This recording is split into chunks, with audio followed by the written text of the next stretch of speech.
আমি একজন মুসলিম। ডোনাল্ড ট্রাম্পের বিশ্বাসঘাতকতায় যারা জড়িয়েছেন সবাই দেখেছেন তাকে কিভাবে হারানো যায়। আমি একজন গণতান্ত্রিক সমাজতন্ত্রী, আর সবচেয়ে গুরুত্বপূর্ণ কথা, এর জন্য আমি কখনোই ক্ষমা চাইব না। নিউ ইয়র্কের মুসলিম অধ্যুষিত স্টাইনওয়েতে আমরা বলি আনা মিনকুম ও আলাইকুম, অর্থাৎ আমি তোমাদেরই একজন।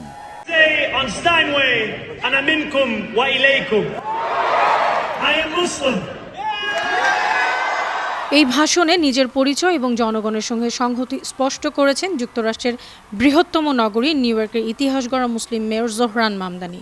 নিজেকে ডোনাল্ড ট্রাম্পের সবচেয়ে বড় দুঃস্বপ্ন বলে দাবি করেন তিনি। বুধবার ভোরে জয়ী হওয়ার পর সমর্থকদের উদ্দেশ্যে প্রাথমিক ভাষণে তার প্রতিশ্রুতি ও বার্তাগুলো আরও একবার স্পষ্ট হয়ে ওঠে। মামদানি বলেন, New York, tonight you have delivered.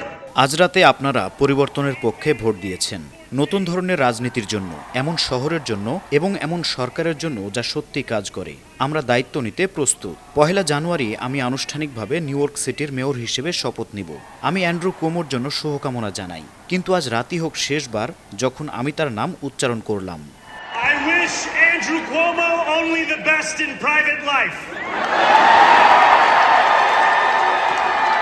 ভাষণে মামদানি নিউ ইয়র্কের বিভিন্ন জনগোষ্ঠীর প্রতি সংহতি জানিয়ে বলেন, Whether you are an immigrant, a member of the trans community, one of the many black women that Donald Trump has fired from a federal job. আপনি অভিবাসী হন, ট্রান্স সম্প্রদায়ের সদস্য হন, ডোনাল্ড ট্রাম্পের আমলে চাকরি হারানো কৃষ্ণাঙ্গ নারী হন বা একক মা, যিনি নিত্যপণ্য দাম কমার অপেক্ষায় আছেন, আপনার লড়াইও আমাদের লড়াই।